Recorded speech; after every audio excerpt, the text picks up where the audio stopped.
Good morning. Okay, got you. Yeah. Good morning, everyone. Good morning. Good morning. Morning. Welcome to COMPA 2023. I'm glad you could join us for this year's conference. It's great to see everyone. I'm James Abujake of the University of North Texas at Dallas. I have the distinct honor of introducing our leader, President Kelechi Uzochukwu, and I'll do just that, and I will be brief. So President Kelechi Uzochukwu is a daughter of immigrants, dependable, sister to many, a wife, mother, and a proud mover and shaker. She began her career as a civil engineer and is currently an associate professor of urban and public management at the University of Baltimore. President Uzochukwu has been a consultant, a researcher for a variety of government and non-governmental organizations. Her work as a public servant is what drives her professionally, because she believes that with knowledge comes responsibility. President Uzochukwu is a public service extend beyond research and consulting, as she specializes in diversity, equity and inclusion, citizen participation, and community development. Her overall research agenda focuses on improving local governance and enhancing the quality of life for distressed populations, both domestically and abroad. And she has presented her work at various conferences in Africa, Asia, Europe, North and South America. She enjoys teaching statistics, research methods, public policy, urban planning, economic community development. President Uzochukwu is passionate about the wide range of projects that her nonprofit Selfless for Africa Incorporated is engaging in several African countries. President Uzochukwu and her PhD in public policy at the Georgia State University and Georgia Institute of Technology Joint Program. Her MPA in finance is from Georgia State, and her BS in civil and environmental engineering is from North Carolina A&T State University. So all the participants and honored guests, I present to you our leader, President Kelechi Uzochukwu. Good morning, everyone. Good morning. I am so happy to be here to finally say welcome. Welcome to the 52nd, we're not at 7 yet, 52nd Annual Conference of Minority Public Administrators, also known as COMPA. Welcome to COMPA. Welcome to this opening plenary session. I would say grab a nice, warm, tasty something to eat because in an in-person conference, this president's reception would have been decked out with all of the culinary delicacies that we enjoy here in Baltimore, Maryland. So on behalf of our host institution, our generous sponsors, and the entire COMPA crew, welcome, good people, welcome. I am so delighted that you've chosen to join us as we convene on important and hot topic matters. And as COMPA is always known to do, this year will be no different. And as we have prepared an experience for you this year that we hope will inform, will stimulate action, and will help optimize and will leave us optimistic about the future of COMPA and the world. But before I dive too far into the session and begin our roundtable discussion, let me first introduce to you someone who helped make Charm City, Baltimore, what it is today. Kurt Liddell Schmoke was the 47th mayor of Baltimore from 1987 to 1999.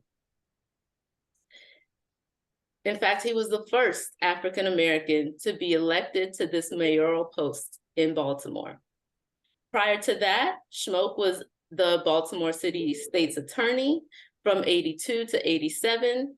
He was also Dean of the Howard University School of Law in Washington, D.C. from 2003 to 2012. Following that, he was appointed General Counsel for Howard and also served as the institution's interim provost.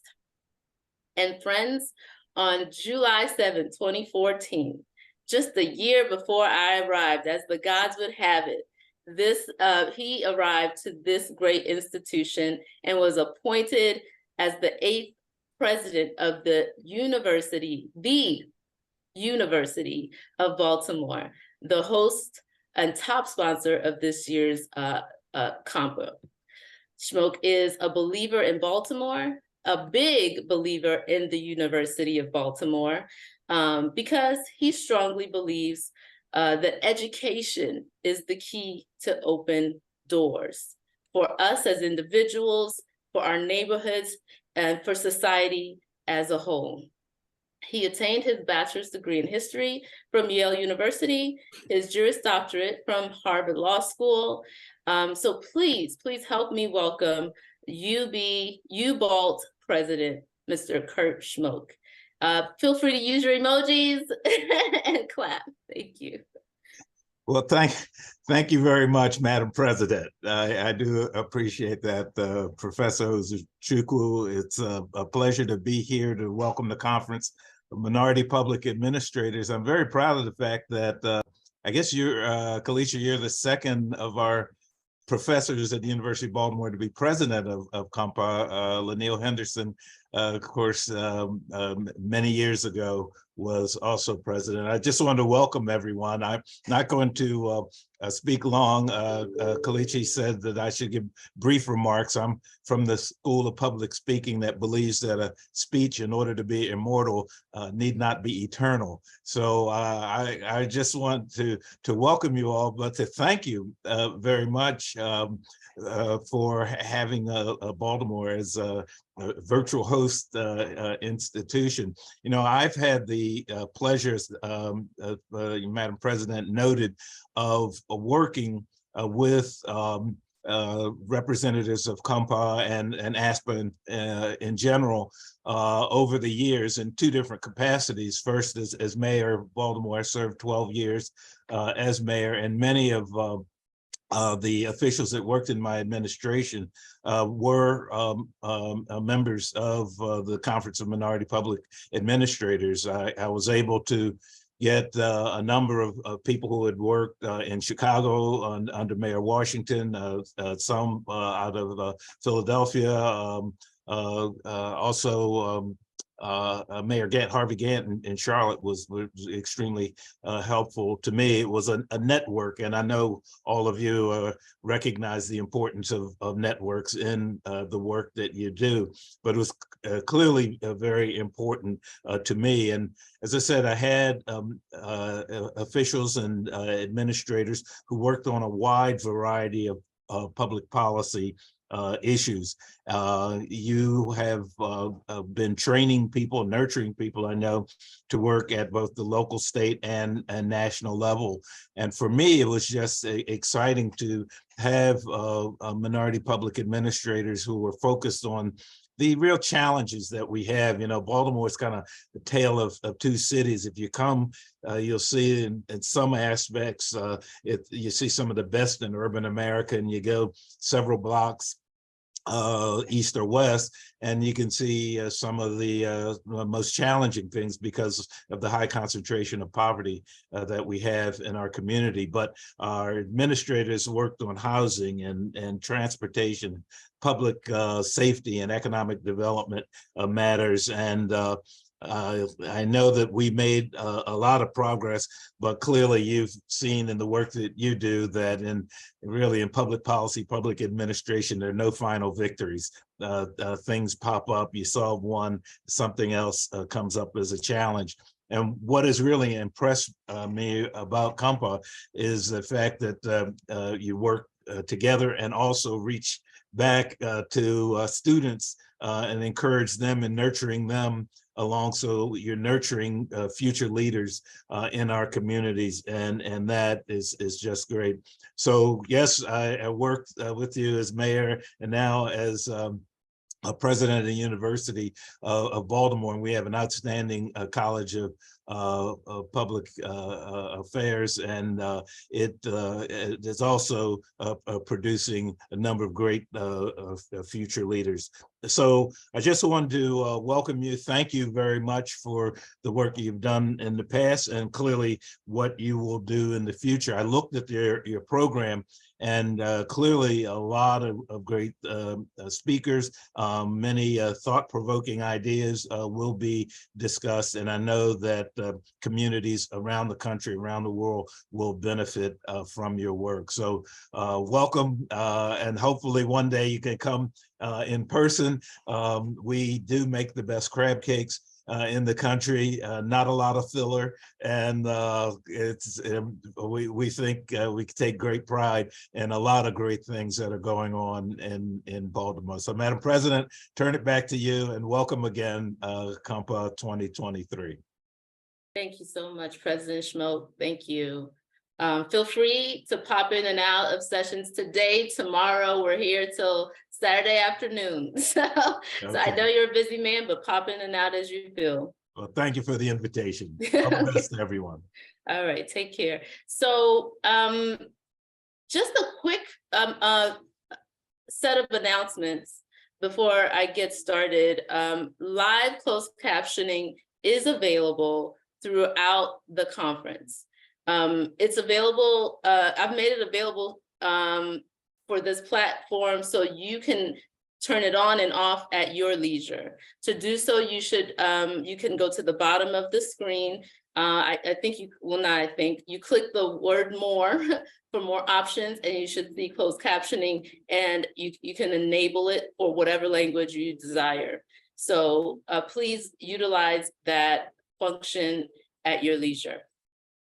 Okay, once the floor is open for discussion, please, if you could, stay muted until you're called on, so that we can maintain some sort of some sense of order. If you need to raise your hand, at the bottom where the functions are, you will find reactions, and you can raise your hand and lower it so that we can see you before the physical hand is raised, because sometimes it's easy, it pops you up to the front if you use the reaction button to raise and lower your hand. And you can also applaud, laugh, thumbs up, or whatever reaction you want to share. You can do so using those reaction emojis.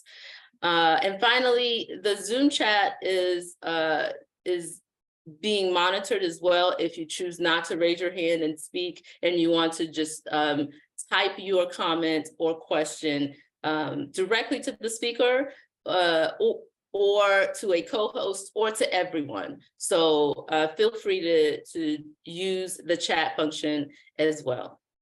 All right, so let us begin.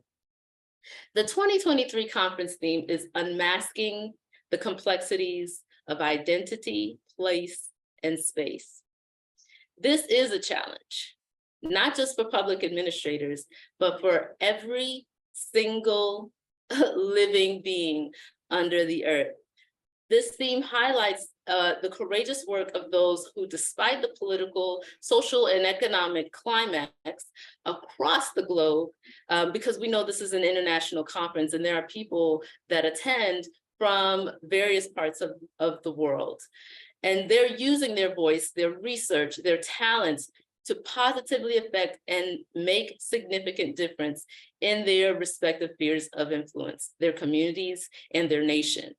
So, but during this opening address, allow me to underscore identity, as it plays a critical role in who we are as individuals, as a collective, what we do in any given moment, and the places and spaces in which we frequent.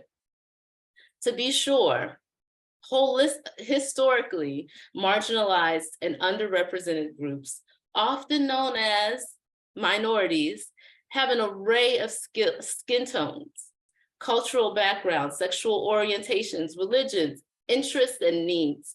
And while I am so pleased that COMPA offers a place for these discussions, I question whether the term minority should remain in use in 2023. In my classroom, it's usually the first or second lecture where I give a mini lecture on terms and conditions. And we talk about the different terms that are used in society and what those terms mean, because in my urban policy classes, in my community development classes, we do a lot of reading and we do a lot of discussing. And if we're going to use words, we want to make sure that they are words that are correct and edifying. And so at the end of that conversation, at the end of that lecture, and thereafter, in my classes, I call minority the M word, as if to allude to its explicit and even profane connotations at times. A word in the mathematical sense, as you heard, I'm a statistics teacher and I have an engineering background, so I enjoy math. And the word minority in its original sense is a number that is a smaller part of a whole, a number that means less than half, right? Less than the majority. But all of a sudden, we've created this word that now means a skin tone or an ethnicity. And as I tell my students in any lecture, I am your instructor, but I'm not grading you on your opinions. And so, while it's important for us to have to use words, we have to try to use the right words when we're talking about people or to people. I share terms like third world. Is there a second world? Possibly a seventh world? So there is a first, there's a second, third. How far into the worlds and where are those worlds? Are we in Mars? Is it Neptune? Where are we? I think about one word that caused so much, it caused issues in one particular classroom, because as a student was describing a group of people, she described them and said, loud, they live in, poor neighborhoods. And then she said ghetto. And I said, and before I could say anything, there was an uproar. There was an uproar in the class. And of course, certain people were not pleased with her choice of words. And it was actually early on in my teaching career that happened. And that's because that's what led to this terms and conditions conversation that we have at the beginning of our semester. But I say that to say, and I always say at the end of that lecture, say what you mean. If you mean Black, say Black. If you mean Latinx, say it. Are you talking about Asians? All right, say that too. Do you mean lower income people? Speak that out. But when we start clumping everyone into a category and we are all so very different, it might be problematic. So the M word has been used for good.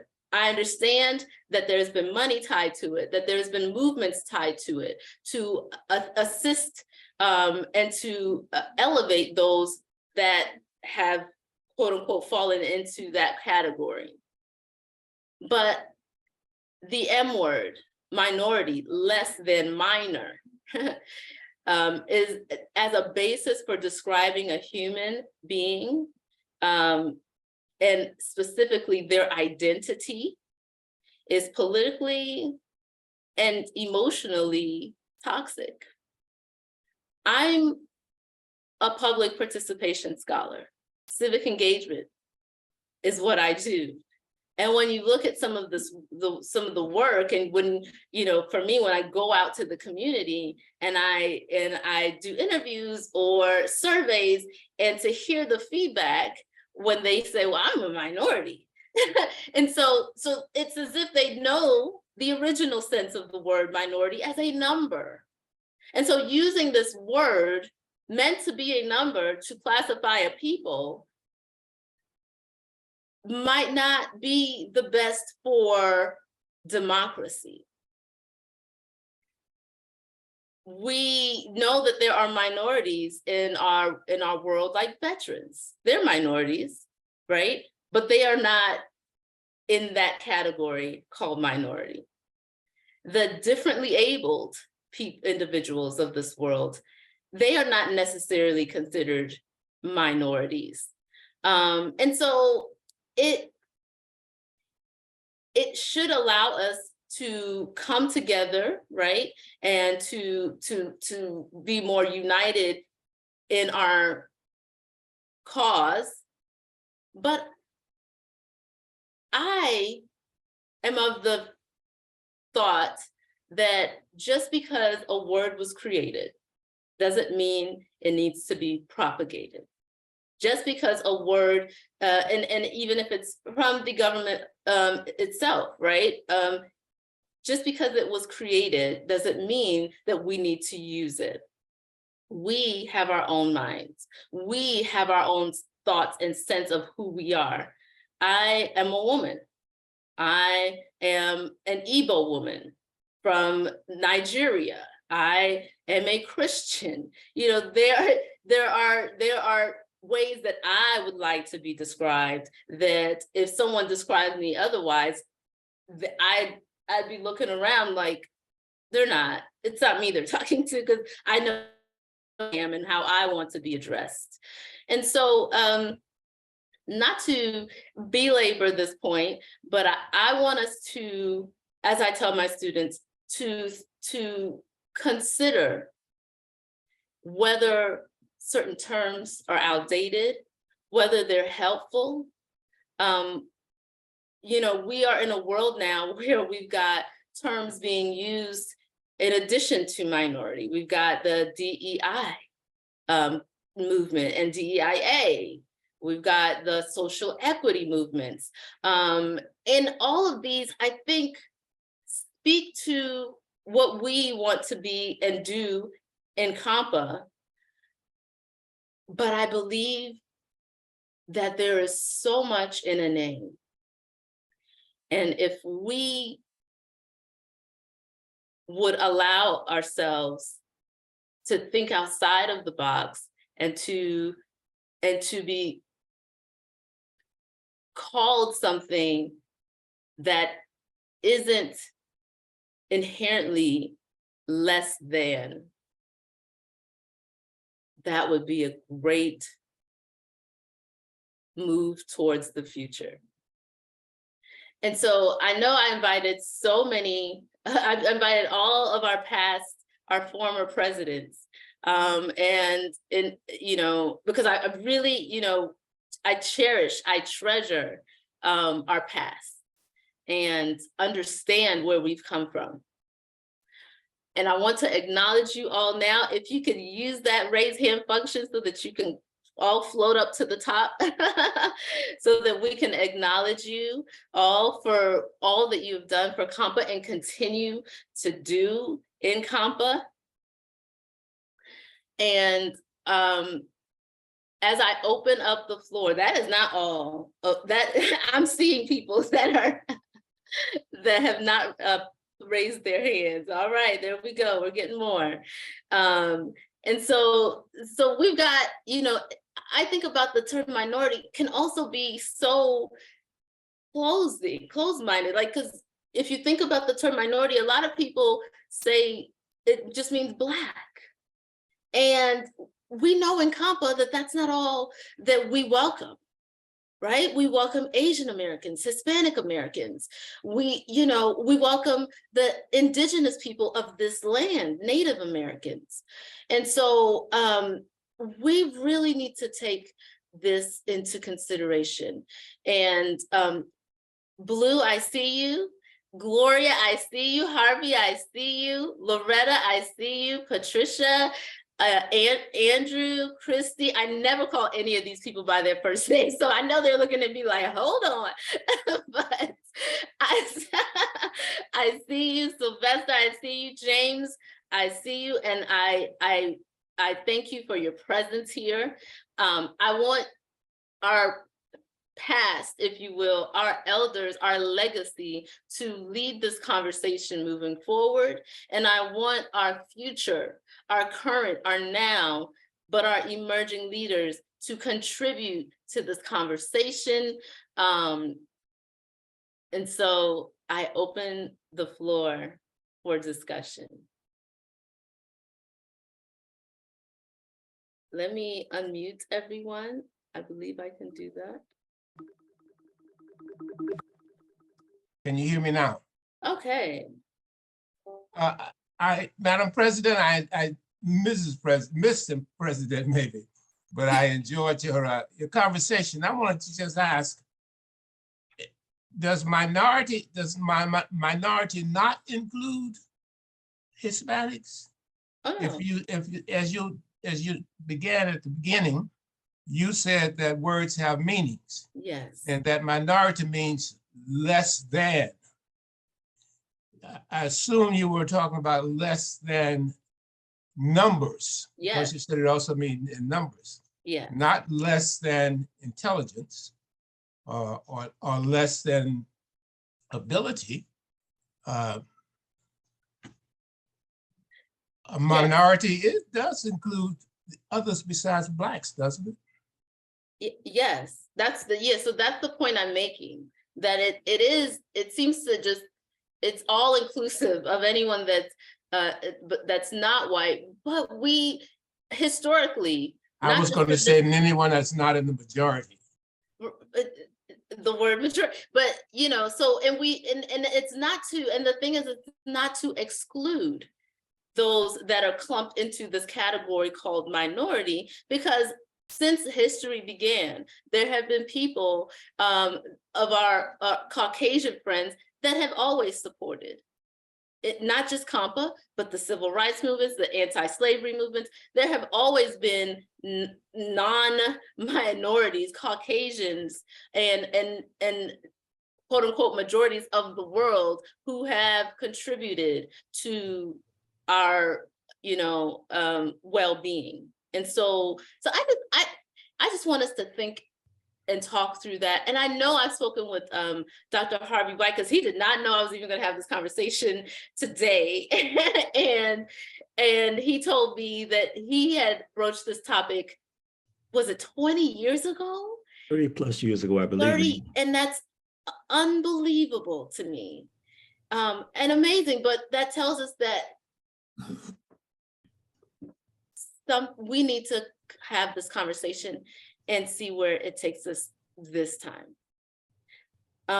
Okay, so our presidents still have their hands up. If you are wanting to speak, continue, keep your hands up and speak. If not, you can lower it. It doesn't, yeah. Madam President, Yeah. I was trying to let my elders go before me, Blue and Cy. I think those are the two of my seniors in this category. So I would solicit Blue if you wanted, but I would like to speak since you mentioned my name. Dr. Wooldridge? That was a dirty blow, Harvey. I recognize I in terms of age, I'm the oldest president on here.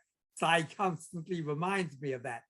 I think another thing, Kelechi, that your comments brought up, the fact is that there's minorities in some countries that are really the majority in the country by population, but because of distribution of power and so on, Yes. turns out to be the minority. Yes. So I think it's very important to talk about these various terms.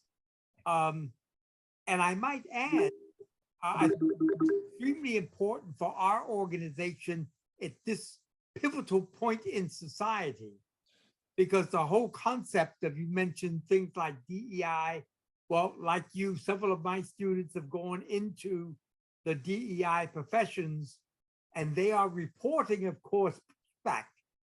I happen to live in the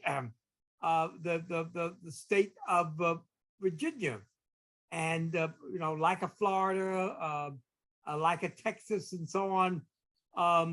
The whole concept of even mentioning minorities or having programs designed for what we refer to as minorities is under a lot of attack. So whatever we call ourselves, and keep in mind, you know, as I said, we all know countries in which what we call minorities are really in the numerical majority, but maybe in the political minority. Yeah. We need to bring that up attention. One of the things that I'm concerned about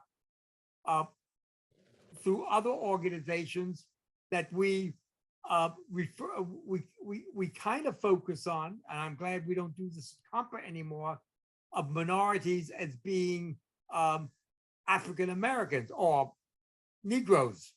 I can remember when Negroes was the most common and the most polite word that people referred to me and my family growing up in Lexington, Virginia.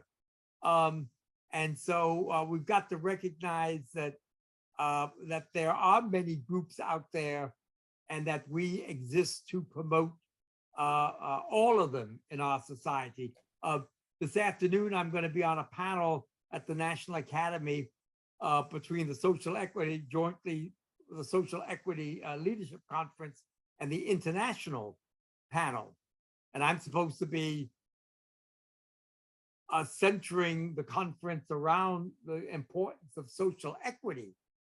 And I think it's important that we represent, when we talk about social equity and social justice, we're talking about all populations that have been oppressed and continue to be oppressed. Thank you. Thank you. I gather I'm next in terms of seniority in COMPA anyway, Blue. So you mentioned, Madam President, that this has come up before. I think it was in the late 80s when I was vice president of COMPA when this came up. We were chastised for calling ourselves COMPA by a distinguished speaker who was our keynote opening speaker at that conference that Ken Austin had in Florida. I was commissioned by the board at that time to come up with some alternative names, and we did. And we can go through those that we came up with if we want to go back to that history. But it wasn't just that we were chastised. Part of what had happened in our discussion back then was we learned that when COMPA was formed, it was the first section in ASPA, and everybody was in it. Then other people started forming their own sections. Women formed that section, for example.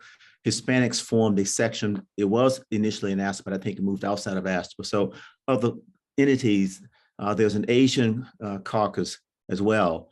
And so we had that discussion about what should we be and what should we represent. And so that was part of the discussion as well. But it happened and it moved up to the board. It was voted on by the board, but it was never approved by the board.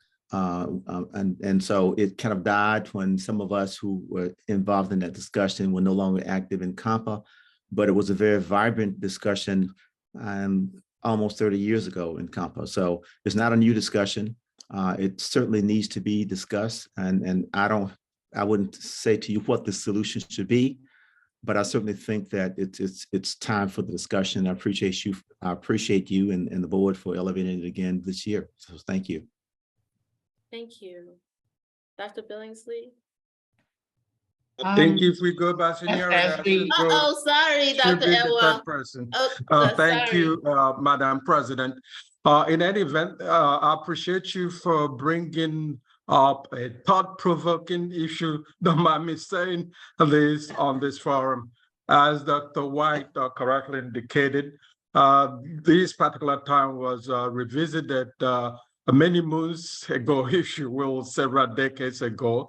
And it boils down to anthropological definition of a culture where there's see it as a totally transmitted behavior of a group of people, country, society, organization of our type, not more as the org theories define culture, but more from anthropological framework.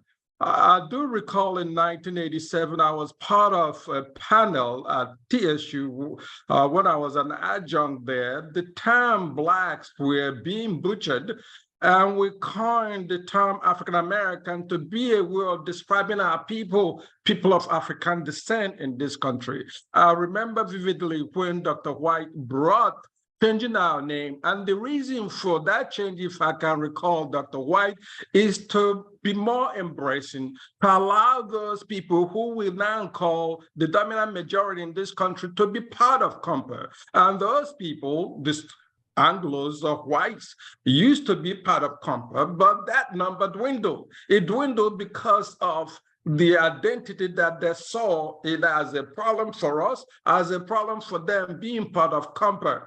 So I think it's time for us to begin to discuss that.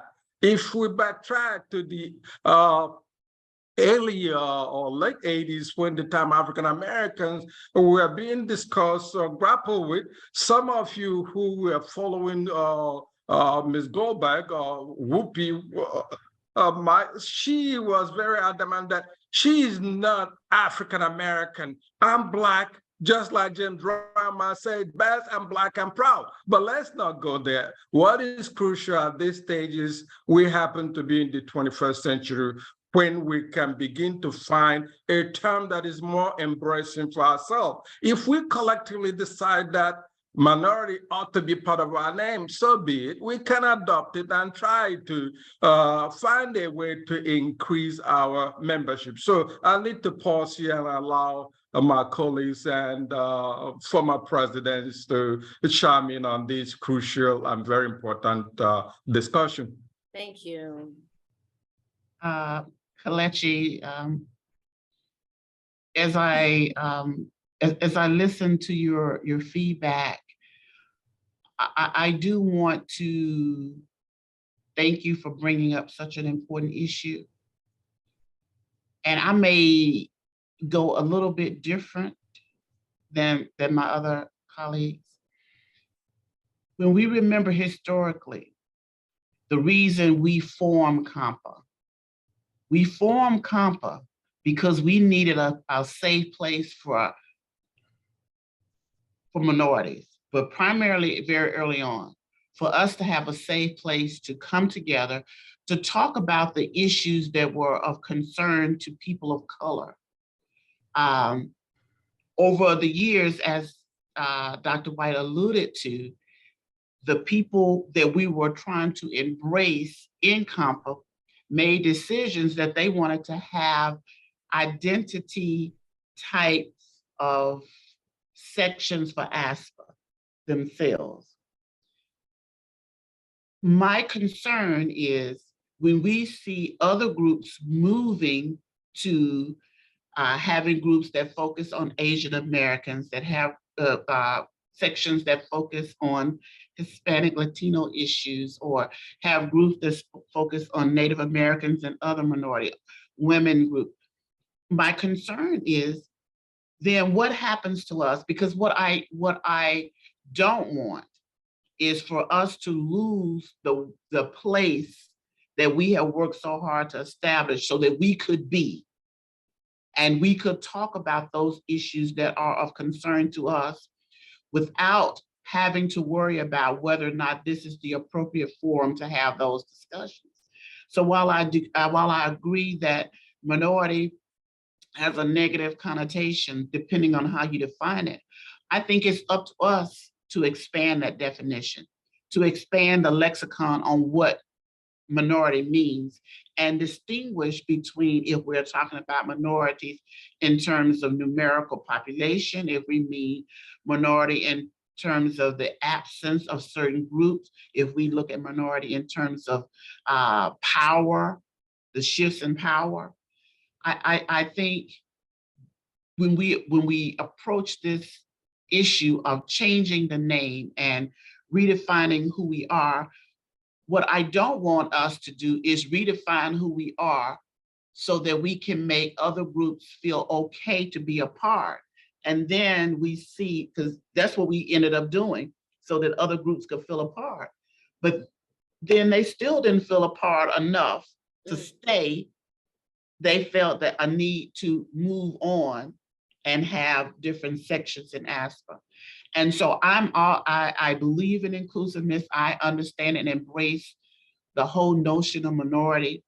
Any group who, through some power imbalance, does not have a voice or are unable to determine what happens to them in society, in the workplace, in general. I'm about that. Yes. But I just want to put that little plug in, whichever, because I'm supportive of COMPA. We decide to change the name, you know, I'm going to still come to COMPA. I'm going to still support. But what I don't want us to do is to give up who we are and why we were formed, so that we can invite others in who then decide that they no longer want to be a part. And I'm not sure if we change the name, if that's going to cause people to embrace us any more than they already do. I'm done. Yeah, there was so much to this speech that I didn't get to, but you touch on one part, which is and I may, correct me if I'm misunderstanding you, but what I intended to talk about was something I feel you're saying, which is the diluting of the Black people when we clump everybody into this category called minority, because I think in its original sense for COMPA, it was a place for Black people. It has now broadened to be something more inclusive, which is wonderful, but that's part of the argument of what is this term minority? Let's really dissect it and decide whether we want to keep it or move forward. Ms. Tillery. Thank you. I want to deal with this from context and from a more technical aspect. So a majority means more than half, and a minority means less than half. Okay. And one of the things that we know and history has taught us is divide and conquer. So when you divide things, it's easier to conquer each individual aspect. Instead of coming together collectively, you can strike that mighty blow. The Conference of Minority Public Administrators is not exclusive. We've never said that we were exclusive. So it's the interpretation of others that forces them to exclude themselves. And so I agree with past President Billingsley. It's maybe it's more of an education that we need to do. I look at COMPA as the drumming, right?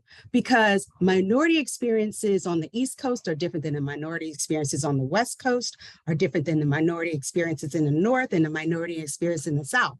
But because we're so separated, we don't have time to come together and collectively say, what are we seeing? How did you address this? And when I say minority, I'm not thinking just African Americans. Someone's put in the chat, women's issues, Hispanic issues.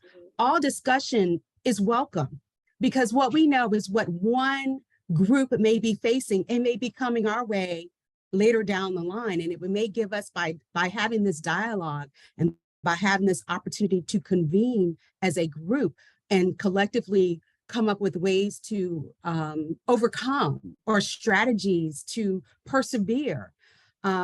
What we do know about the majority is 9 times out of 10, they have more resources, more opportunity, more of everything. If we are separated, each individual section has only what its division or group has. But if we pool our resources, which time and history has shown us, we can have a greater impact, voice, and make changes. And the changes may be smaller or incremental, but it's important that every voice be heard. And I view COMPA as the organization that allows voices to be magnified together. Thank you. Thank you. Dr. Roberts Lewis. Thank you. Thank you, Madam President, for this wonderful conversation, and greetings to all my fellow past COMPA presidents. I feel so honored to be a part of this great group of individuals. I so appreciate this conversation this morning. And as I was thinking about the balance of the comments that we received, what it seems to me is that maybe we need to reimagine this idea of what minority really means. If we look at research that is trending, suggesting that by 2055, that there will be no racial or ethnic majority group that exists in society.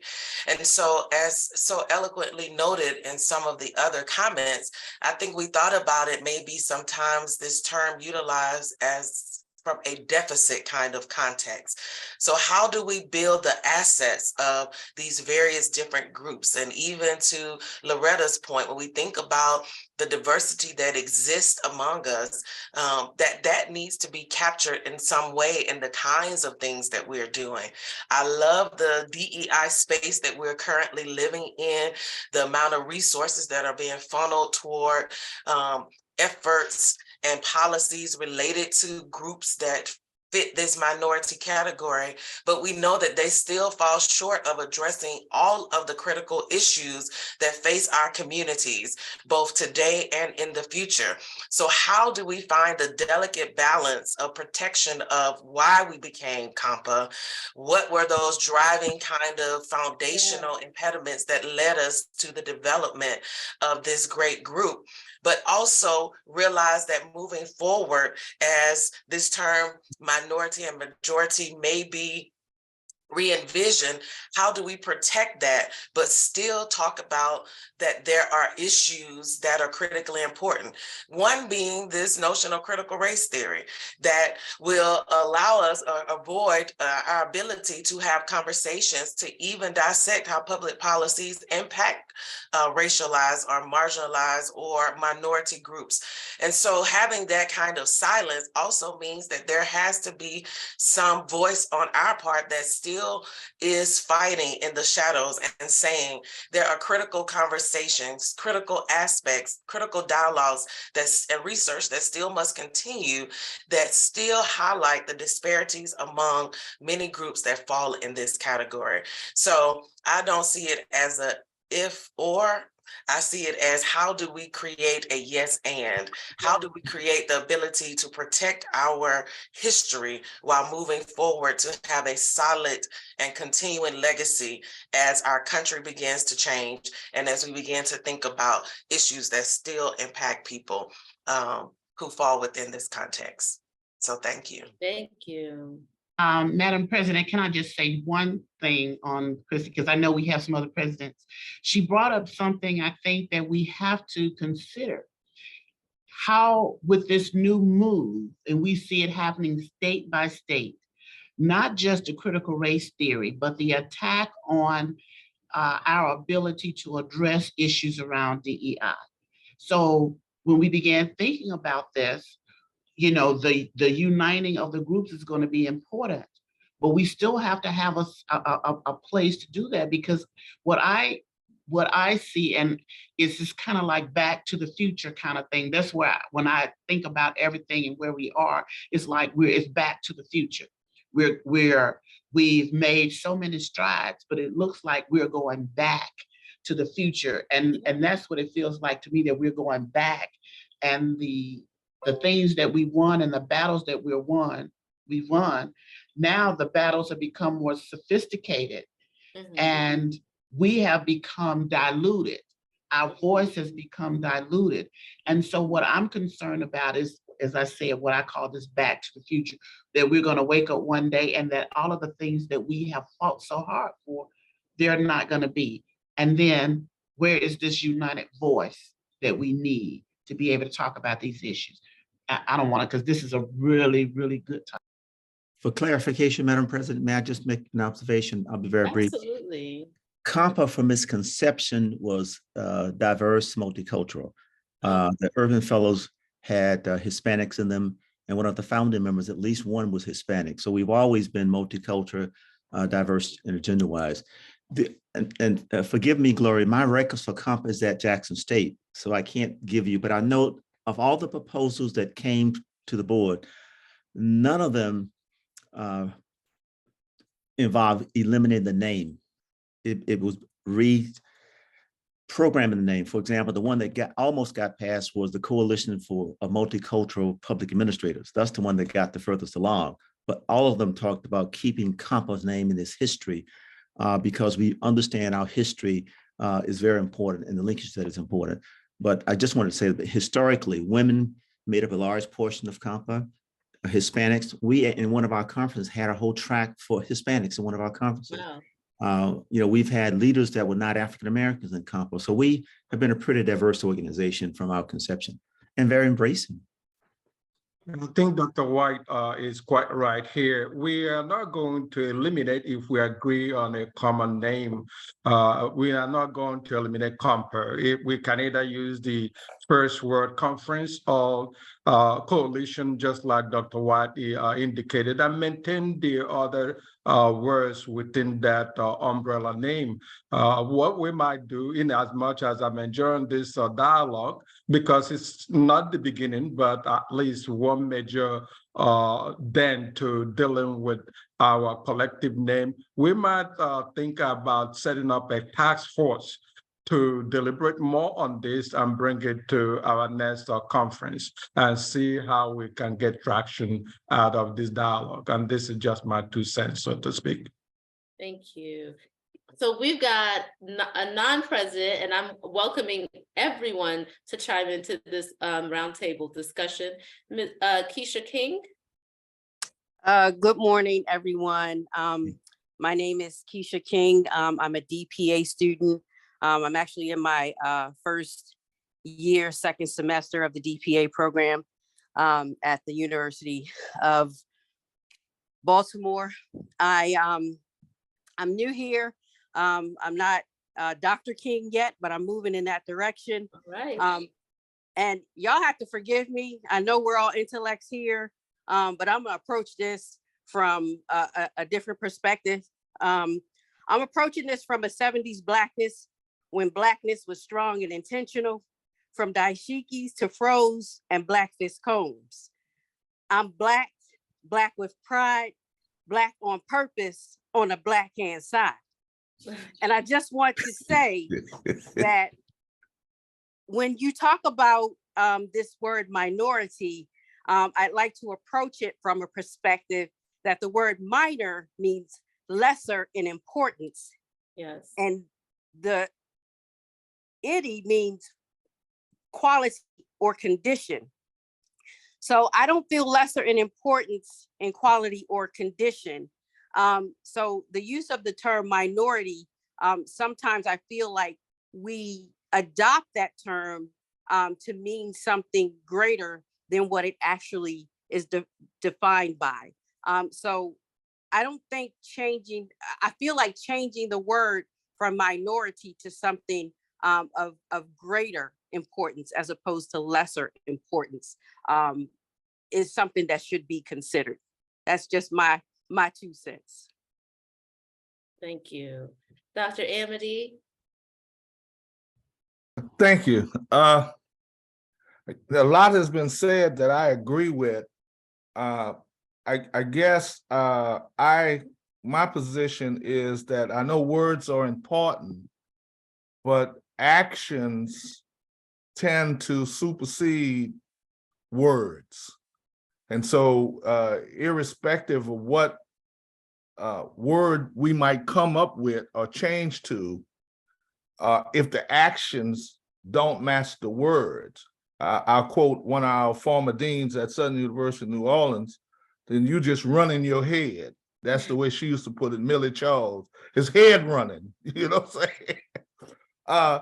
And to just kind of show my history with that, because unfortunately I didn't attend a historically Black college and university, but my roots were with George Washington Carver Senior High. So, you know, I was already fit for HBCU before I got to LSUNO.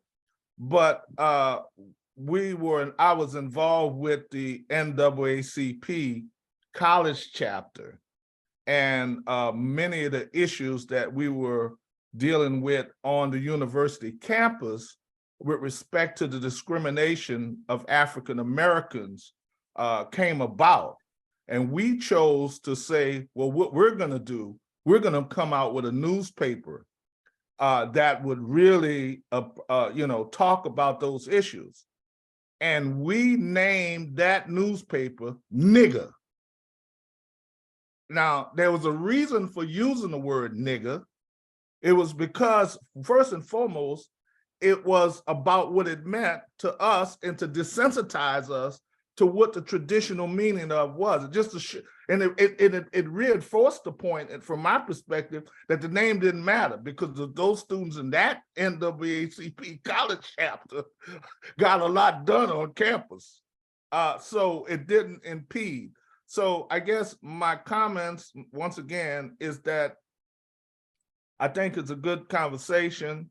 I also think that words do mean a lot, but words are minuscule compared to actions. And so I think that's where the focus need to be. I also agree with Gloria that the minority piece, the concept of minority, is a power dynamic. And of course, one of the problems with Blacks and so-called minorities, particularly Black folk, has been those that come along as part of coalitions and tend to undermine what the organization is intended to do. So those are my comments with respect to the topic. Thank you. Thank you so much. Any other thoughts, questions, suggestions? As Dr. Ebony was mentioning the importance of name, another element that was in my speech, but I come from many of our cultures believe in the importance of a name. The Igbo people, we very much believe in the importance of a name, and we give names to that regard. And I've never known somebody in my culture being called something that's minor. We're called kings and eagles and favor and grace, and we've got these names that take you places, and not names that off at the gate you're already starting behind. Just thoughts. I'd love to hear from our emerging leaders, from our young professionals, if you have thoughts to share. A quick question while they're getting ready. Yeah. Yes. You mentioned that in your past, there was never the name minor, because minor means less than. The issue that we have in COMPA is not that we don't know who we are. Yes, yes. It's how can we best organize to get what we want. And therefore, the fact that we call minority public administrators is just something to put on the newspaper, to put on a letterhead. But what do we do? And why do we do it? In Aspen now, there's a very large contingency of people called Chinese public administrators. They weren't here 25 years ago, but now they have a separate organization of their own within the big one. And that's because they want attention to Chinese and China. Fortunately, they have enough money that they can bring all of the Aspen people over to China. And that way China can say, the African people, Aspen people can say we are part of it. But we are looking not so much as a name, but as what it is that we want to gain. What do we want to gain? And if we do not want to gain something separately as a group of people, then why have any organization?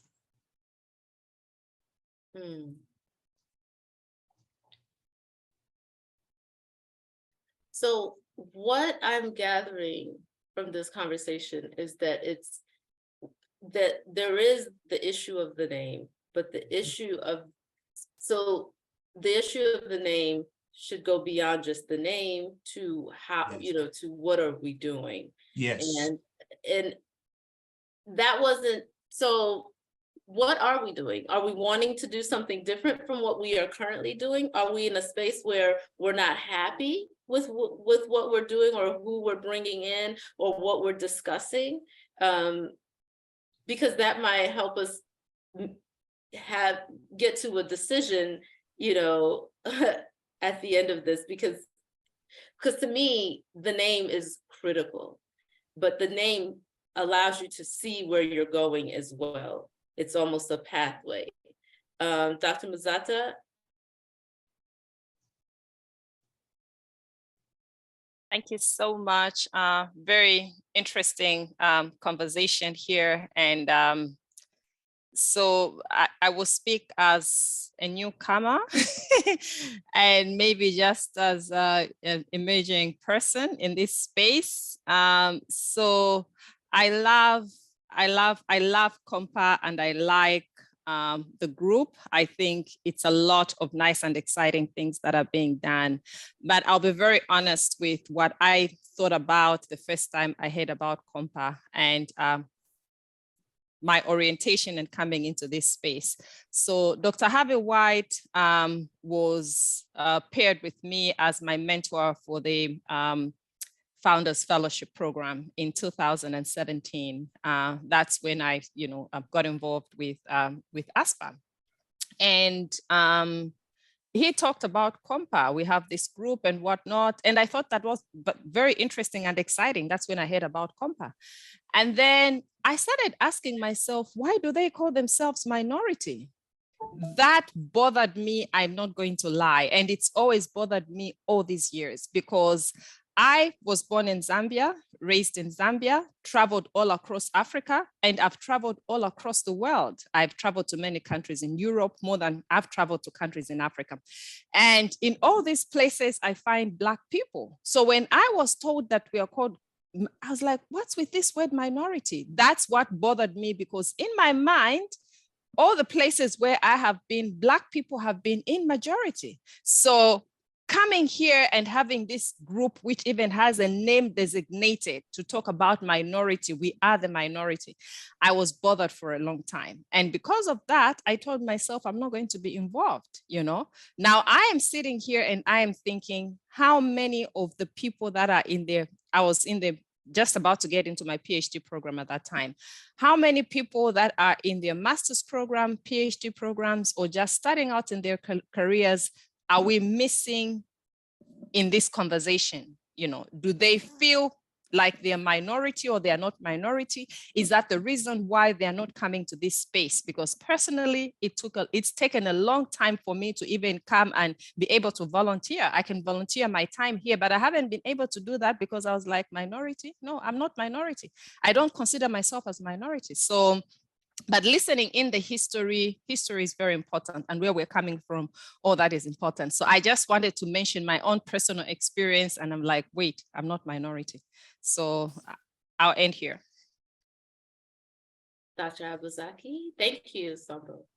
Yeah, thank you, Madam President. I'm really enjoying the conversation, but here's just like Dr. Muzata, I initially had a couple of sleepless nights when I heard the word minority. And the first time I got exposed to COMPA was 2015 by Dr. Muda Kumura. I thought about it and it bothered me a lot at the time. But then I agreed to appreciate the name because I think we shouldn't be caught up in the connotation. I think we should be more concerned about the denotation of the name. If other folks are trying to they're trying to make it look like evil, I think I'm a believer that it actually has turned out to be something good. And when you look at federal designation of the word minority, provisions are being made to the extent that it helps us. I'm an HIV/AIDS researcher. It used to be the case that if they call you somebody with HIV and AIDS, you are considered a deviant. But that has changed over time to the extent that now it's something positive and there are benefits that comes with it. So I don't want us to be caught up in the connotations.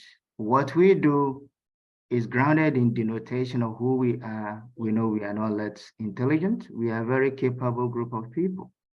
So, I mean, as much as initially I have my reservations about the name, I've grown to actually appreciate it. There will always be a minority and there will always be a majority. So I think I concur with those who are more concerned about what we do than the name. If they are calling us minority now and they are going to be a minority a few years from now, so why don't we wait and see what they will do until we consider changing our name? You know, so yeah, I just don't want us to be caught up in the connotations. Let's set our denotations and continue to excel at what we do as people groups. So there will always be a minority. Thank you.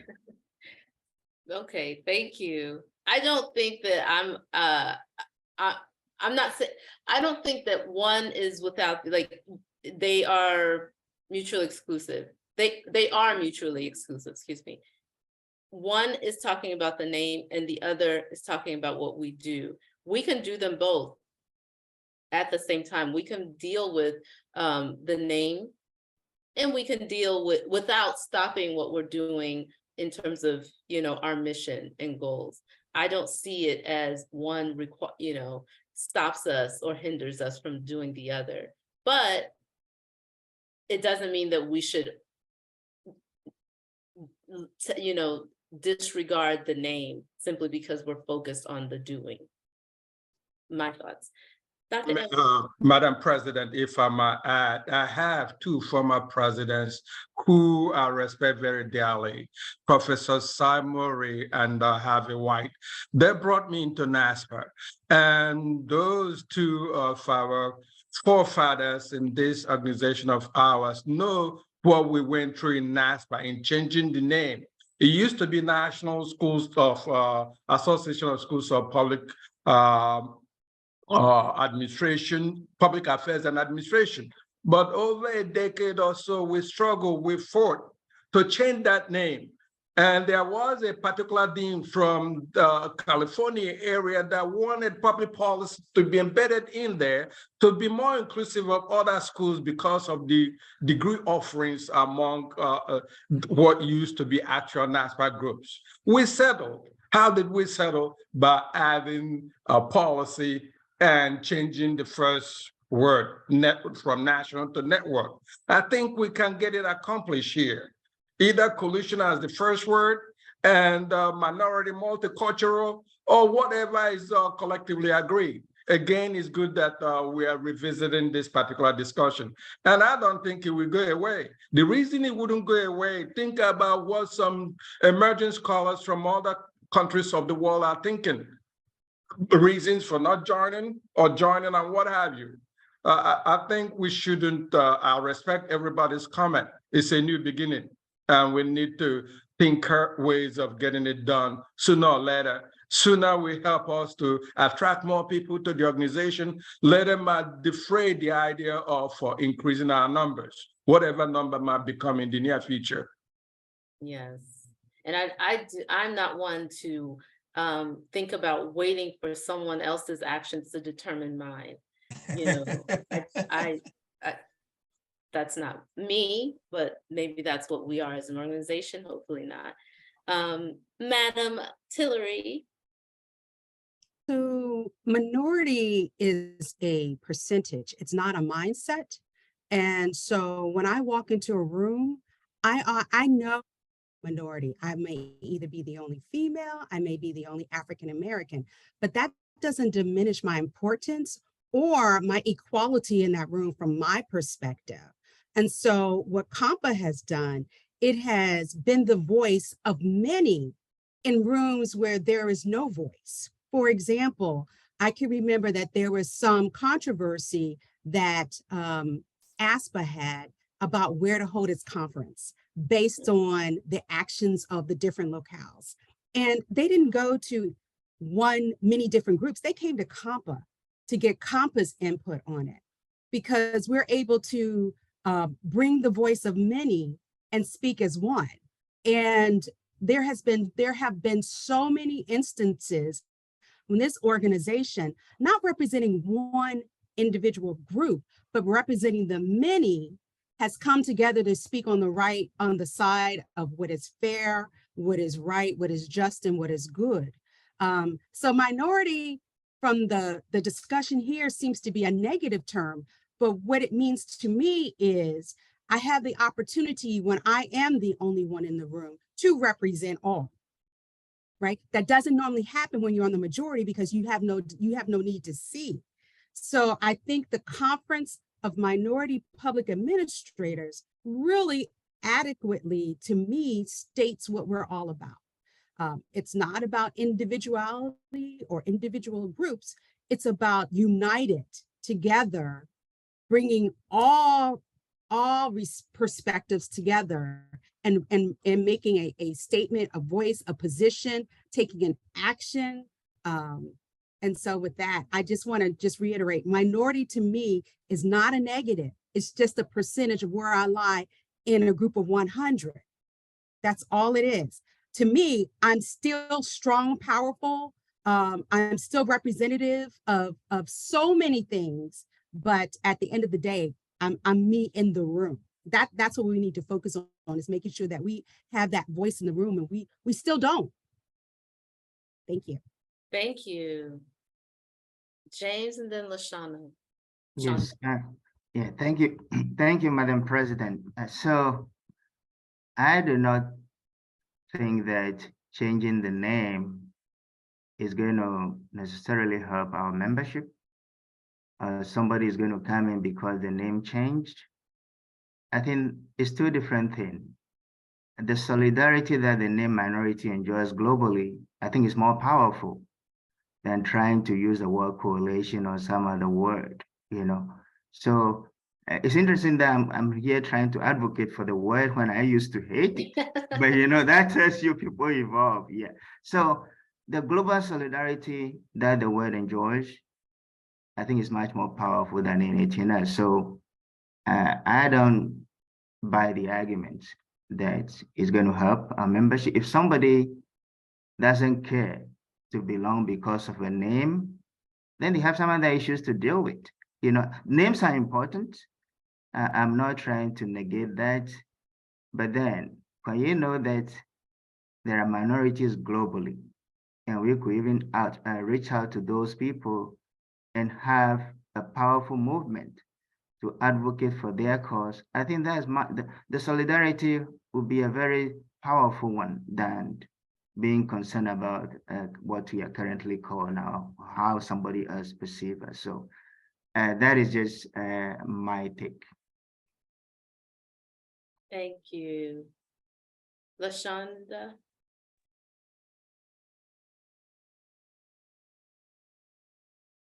We are not hearing you if you're speaking, LaShawna.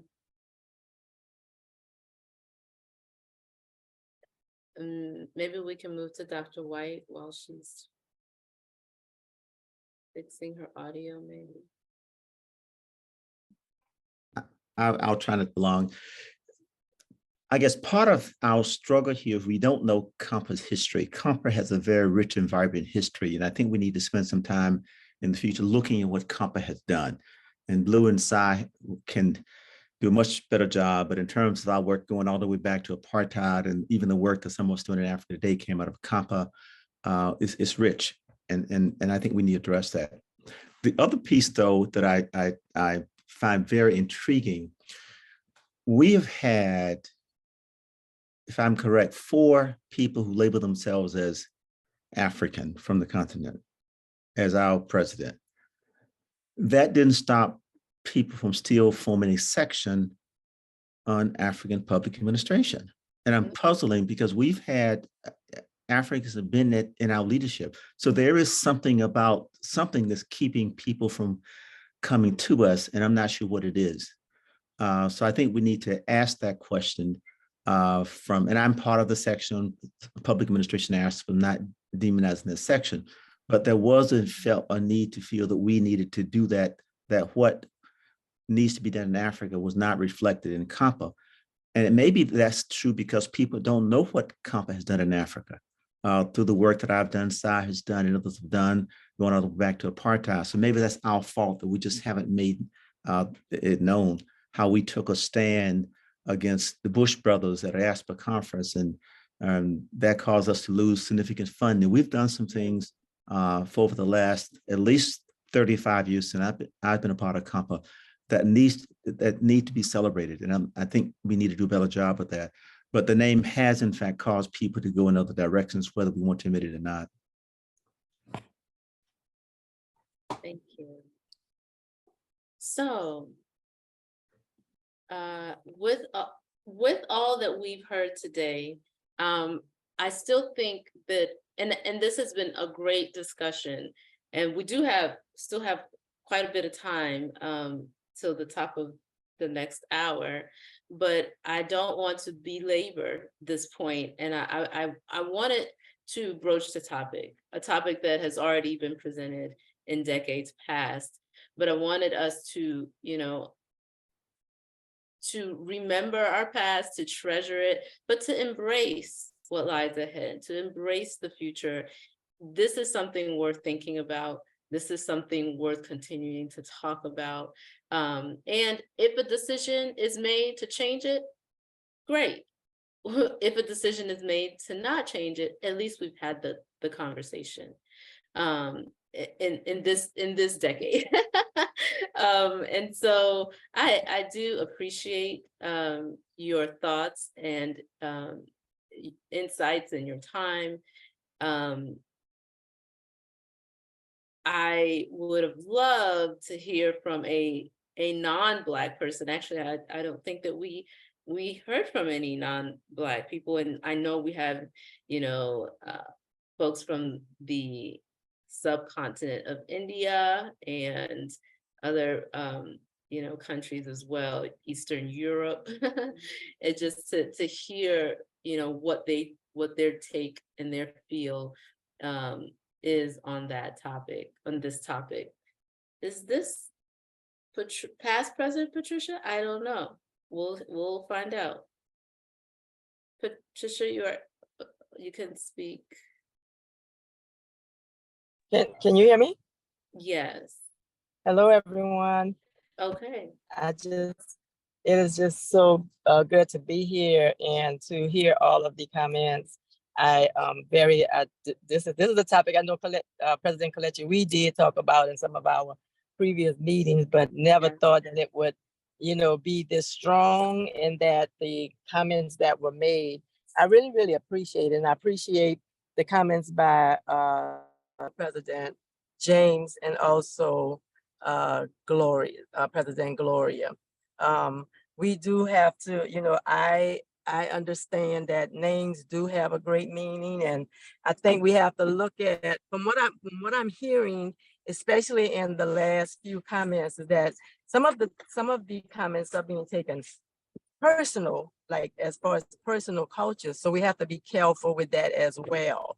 So I just kind of just wanted to have something to say to let you all know that I'm here and I'm with you all, and that we want to do what's best for us as an organization so that we can move forward and that we can reach everybody, not be just, specific to a certain group of people.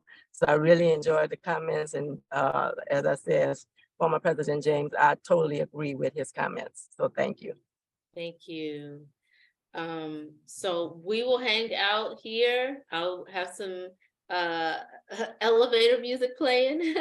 And our next session does not begin for another 50 minutes or so.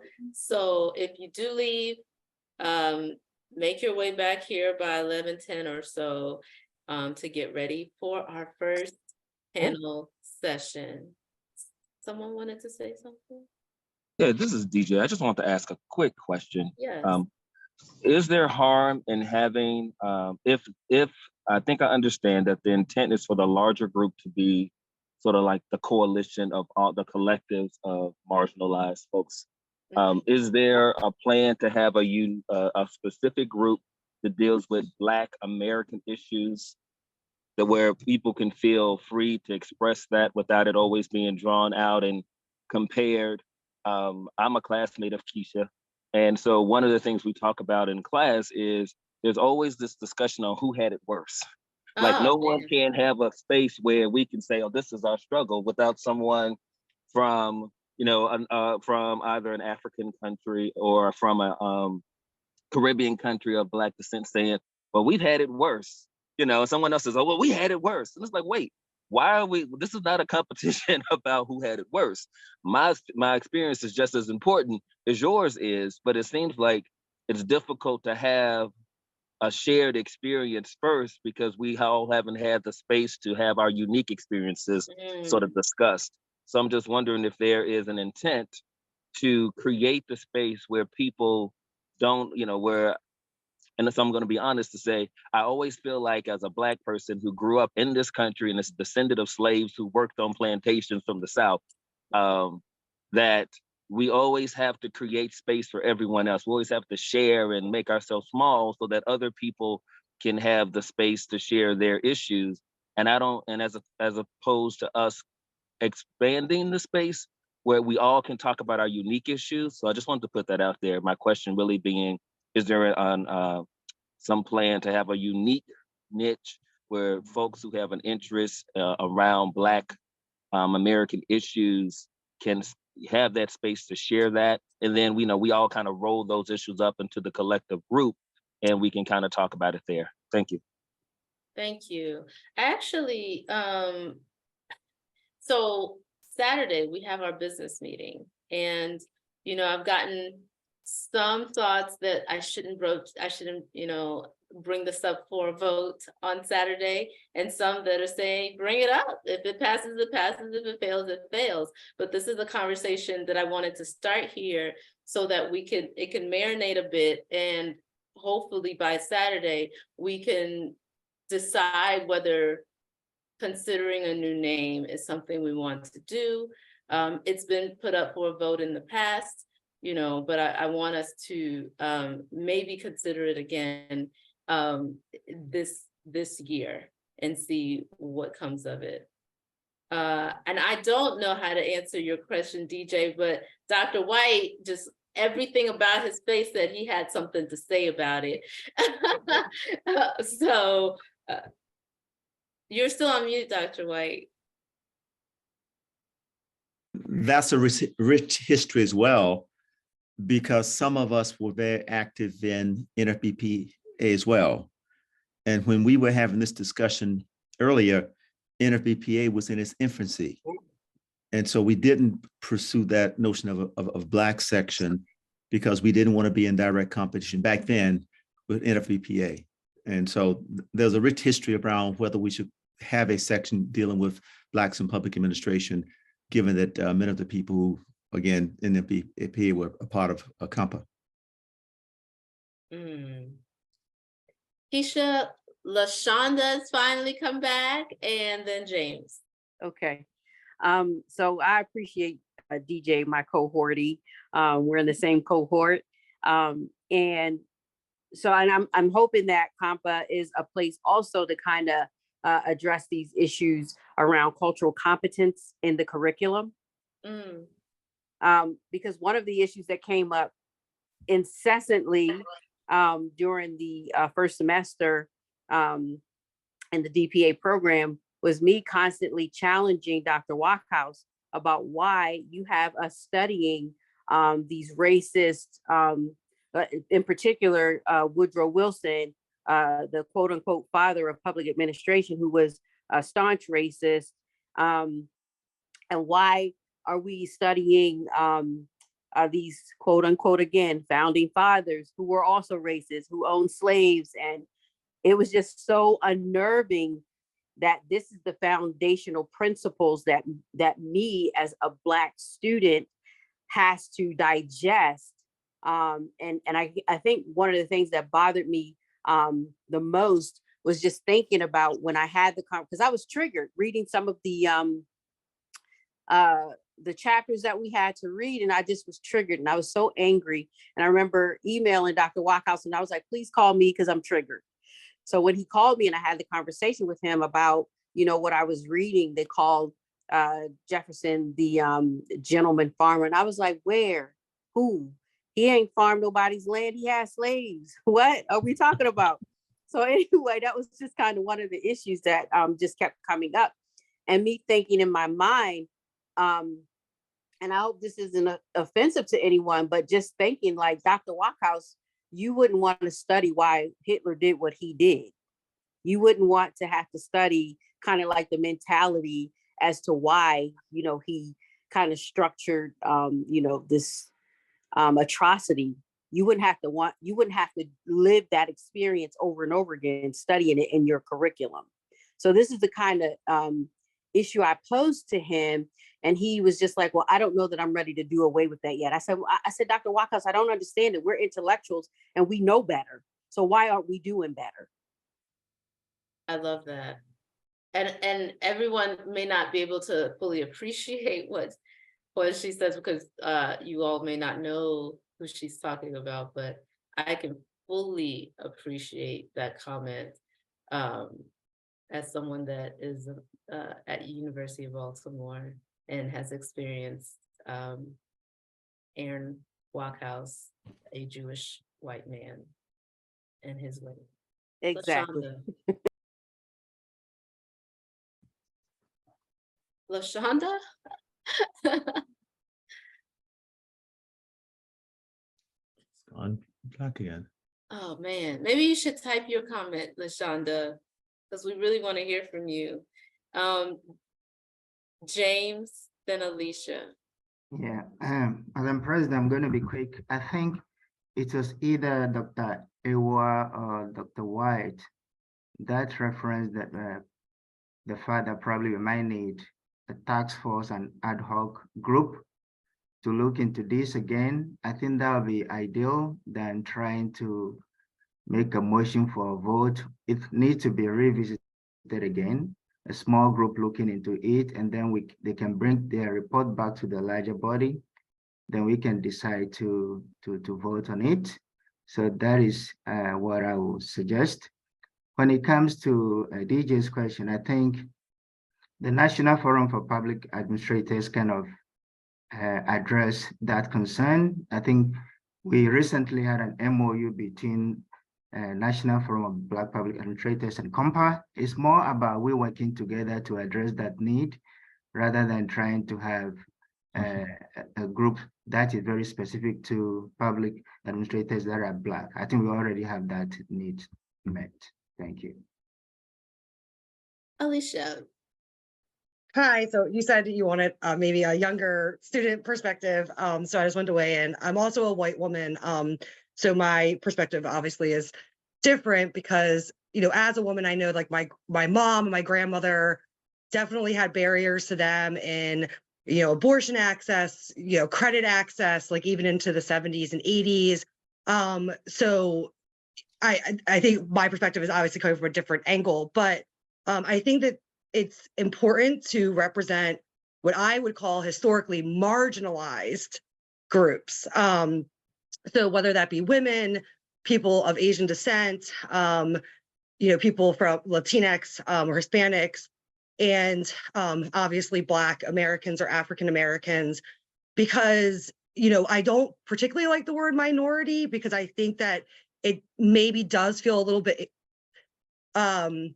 exclusive to people, women especially, who may not view themselves as a minority because they're a white woman. So they're looking at it as I'm not a minority, but in government, in public administration, in, you know, a lot of in business, we are a minority because we're not represented, you know, a lot of times as CEOs or on board of directors and things like that. So I just wanted to put out that I think historically marginalized, I feel like is maybe a more, and it wouldn't change COMPA because then it would be COHMPA, right?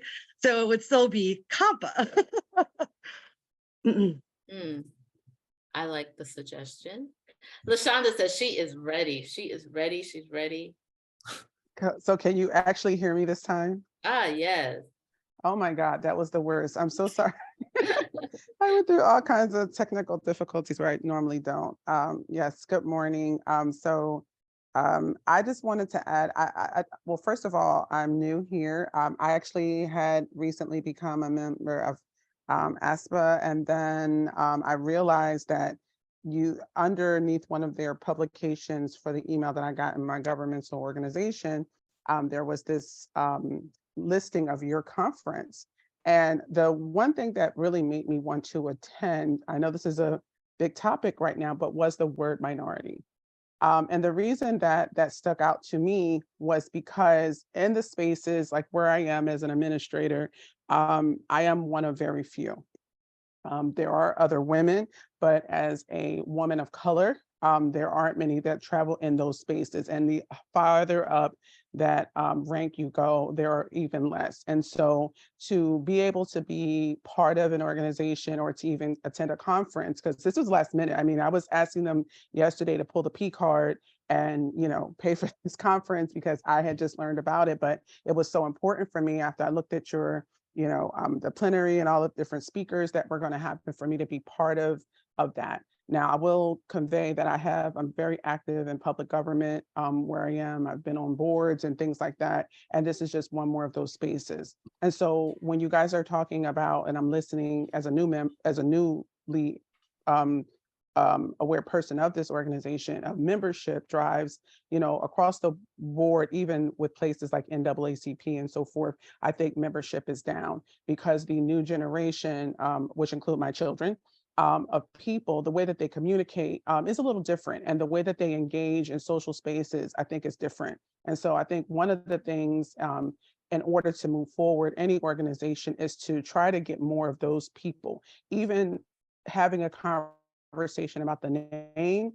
Now, for me, I'm more of a traditionalist, and I know that there are many organizations that represent minority people. And even as they grow and flourish, their name stays the same just for the respect of the history and things that are attached to it. So I am not so caught up in the name itself as more of trying to encourage younger people to be part of that. And then once that groundswell of membership has happened, then to kind of get feedback from those members that are going to then carry the torch forward to see, hey, how can we get more of your counterparts and interested and be part of that? And yes, I do agree that this is a great discussion on this topic. There are diaspora issues that we all face. I've even in college, that was something that was different point of view. And like someone else said, a few others said that, for me, minority speaks to, as an American growing up here whose family members were from the South, it speaks to the efforts they made to create those spaces for us, not just in this country, but for every other nationality to be able to come here and work in those spaces. And so for me, it's a almost a prideful thing. It may seem kind of odd, but when I see that word minority, and there was an organization that's been around since the 70s that was created for that and is still in place and still effective and still evoking change, to me, that speaks to that history. So that's where, in my mind, name, as you move it forward, that's part of that. But I just wanted to add that. But I think that part of that conversation will need to be in how to engage those younger people at those campuses, and maybe being more visible through social media, because that is really how they function,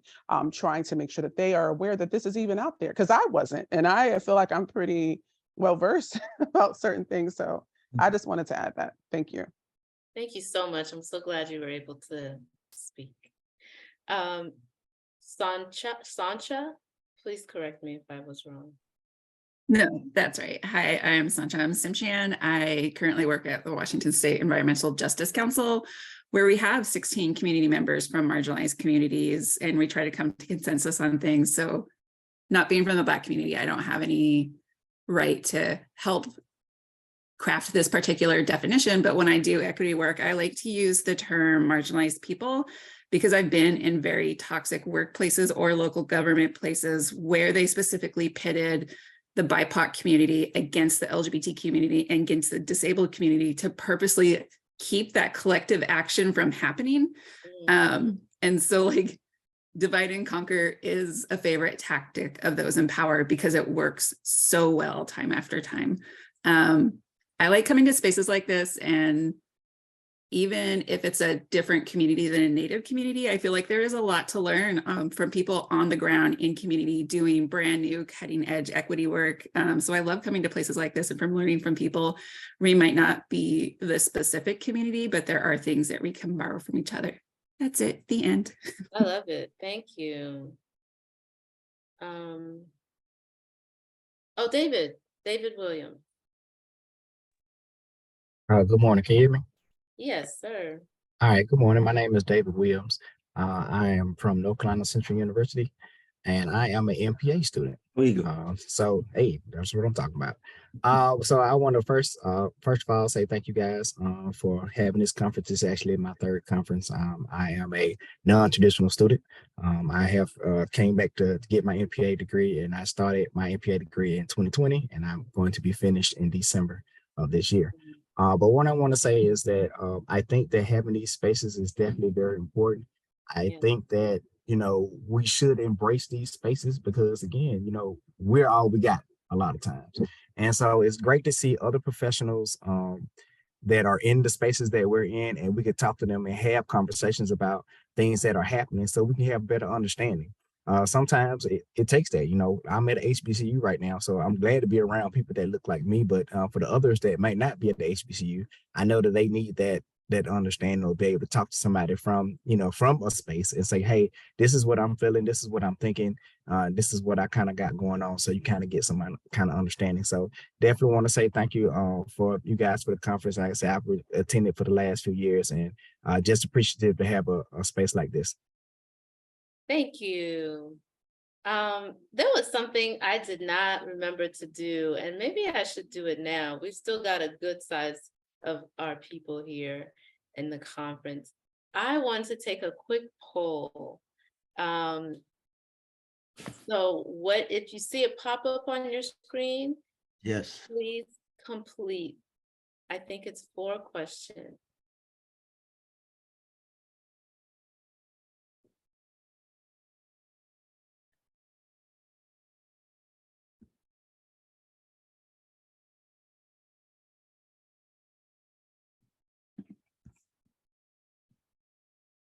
Right, getting some responses.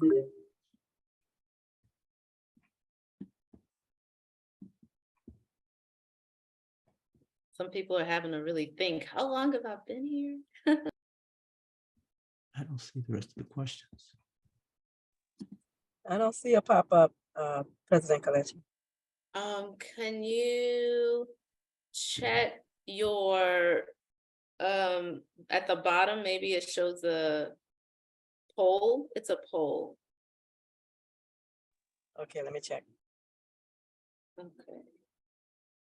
Or click the screen. It was Dr. Robertson. Maybe you're on the phone, so maybe click your screen and it should show poll. Let me see. I see it. I got it. I got it. Yeah, mine just popped up on my phone.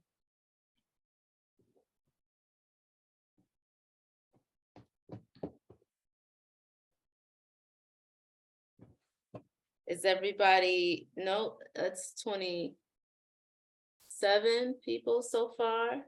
That's half.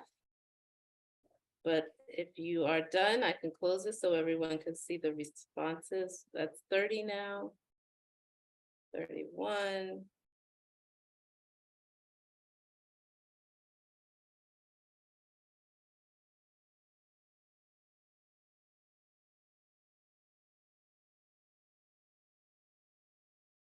Okay, going once,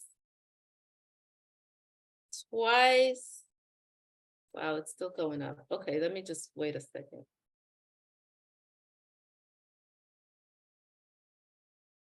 Okay, we're at almost 40. Going once, going twice, and I'm closing. Okay, someone else just. Okay.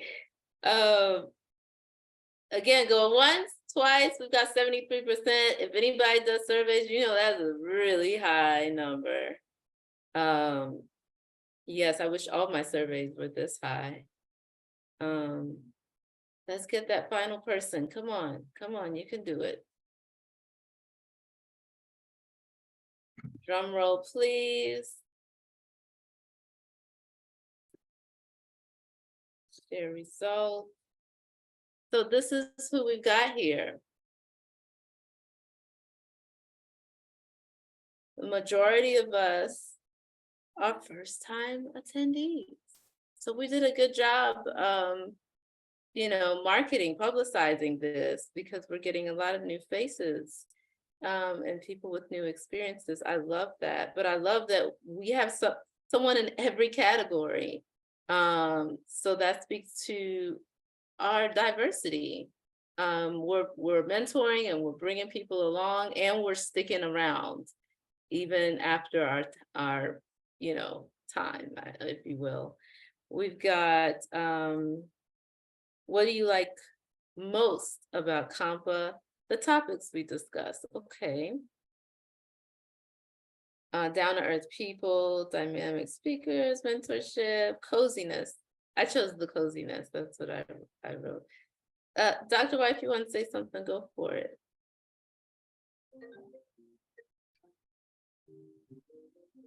You're mute. After you finish, I just want to make an observation. Okay, good. What could we do differently? For the first timers, you may not have any maybe profound insight into it, but I'm happy that everyone responded nonetheless. But out of conference experiences is something I agree that we do need to work on. And part of that includes social media being more present in that space. I created the survey, so I can see all of these things as something that we need to improve upon. One thing for me is the structure. I think it was Dr. Amity that mentioned something in the chat that I absolutely love. I mean, we don't always have to do things the way it's always been done. We know how quote unquote academic conferences are, and we have plenaries and we have breakout sessions, but sometimes we can do things differently. And I love the suggestion of, I think it was based on DJ's comment that we go into our rooms based on however we identify, and we have sessions for that where we can just relax, relate, release, as they say. And so for me, structure is something that we need to consider as well as the external experiences. And what happened? And then, are you excited? Good. That was a very hard question, but I'm glad you were able to answer it. So, Dr. White. I just wanted to observe that this is a wonderful conference. I'm looking forward. I'm excited about it. And the last conference we had online was also a wonderful conference. And of the conferences outside of COMPA that I'm involved in now, we made a decision that we will always try to have a virtual component. Now I'm looking forward to going to New Orleans next year, George. So don't take this as any indication that we should not go to come to New Orleans. So, but I just want to throw that out, that I think the future is the hybrid model. At least some portion of the conference, maybe this type portion of the conference should be where people can come. The other thing that we used to do that we don't do anymore, and I know history, we don't have to abide by history. There's several things actually. We used to always have a very high presence at the ASPA conference. We used to have a dance at the ASPA conference and a reception at the ASPA conference. And that people knew that ASPA would then get to know us. We had a high visibility. We've not been able to do that for a variety of reasons. I think we should think about that. The other thing that we used to do, and I wish we would do it again, and when we get to New Orleans, George, hopefully, we should always do something in the community to leave an impact. Go to a school, give a scholarship to some person from the school. I like to just engaging the local community in the future when we go someplace, so that they'll know we're there, and so we can have an impact. And maybe some of those high school students, whomever we decide to network with, will remember COMPA and someday become a part of it. I love that. And I'm glad this is being recorded so I can get all that good information. And I have one more thing that I think COMPA needs to do COMPA wrote a history a long time ago. And I don't know where it is, but it's been at least 10, 15 years. I'd like to see us go back and find that history and update it because COMPA has done a lot. And it might be a good project for a student or a professor who wants to write, but we have been a force out there. Blue, remember when we used to be involved with affirmative action, we used to be on a national council. Wow. We've just done a lot of things through the years, both in national government, local government, internationally, that I'm not sure that current COMPA memberships are aware of. So I'd just like to see us explore ways that we can get the history and make it available. And we still have Blue and Cy, and I know Jerome McKinney. Jerome was around when COMPA was founded, and he tells me that all the time. He's still alive. There might be an opportunity to go back and meet some of those people who were around when COMPA was organized. Thank you. Thank you for these results. I do plan on doing something with it, and I don't know if I'll have a chance to think through it in time for Saturday's business meeting, but this is helpful information. So as we round out, let me give some final announcements. This is a virtual conference, but treat it as if it's an in-person conference. Network when we have downtime, talk to people, and it could be, you can chat with them, you can request their, personal Zoom account or WhatsApp, that, whatever, but get in touch with them or via social media. When you do go into the breakout rooms, know that if you want to come in and out, because many of us are very familiar with the panel session format, so they might go in for the first presentation, come out to go into the third presentation in another panel session, and so just know that you should feel free. I mean, if you want to sit for the entire session, absolutely. I'm not encouraging people roaming the halls, but if you feel compelled to go into this room and then that room, do so freely. Do not press the red button or it will kick you out. So select the blue button, which is to leave the breakout room, and you'll get a screen to ask you which room you want to go into next. But the blue room to get out of a breakout room and go into another one, versus the red button, and sometimes black, depending on what your platform is, that will say leave the entire meeting, leave the meeting. You don't want to do that. Second, I want to recommend to our moderators to maybe hold questions to the end, but it's really up to you. You can have a presentation and then have a question answer for that particular paper and then move on in that way. But whatever you have all decided as a panel is what you should do.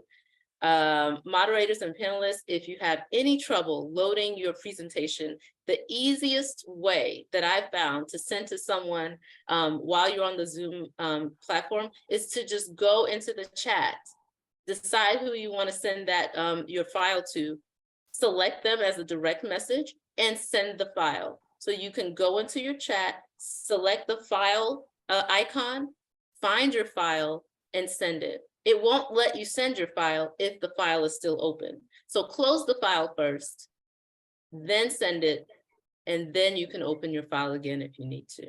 And someone can you can help tell someone when to go to the next slide and so on. But that'll hopefully remove any delays that we have, because technology is technology and it acts up when it wants to act up, and it's always been acting just fine until that moment that you need it.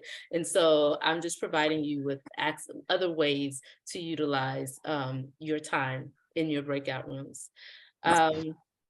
That is all I have for now. We are 10 minutes early and we buffered time 15 minutes before our next session. So use this opportunity. If you're not already standing like me, stretch and get some water and orange juice. It's still morning, and get ready for our really rich panel sessions. that people have really worked hard on. I saw all of the proposals. COMPA conference. And I can't wait to hear. I can't be in every room, but they're going to be recorded, so I get to watch them.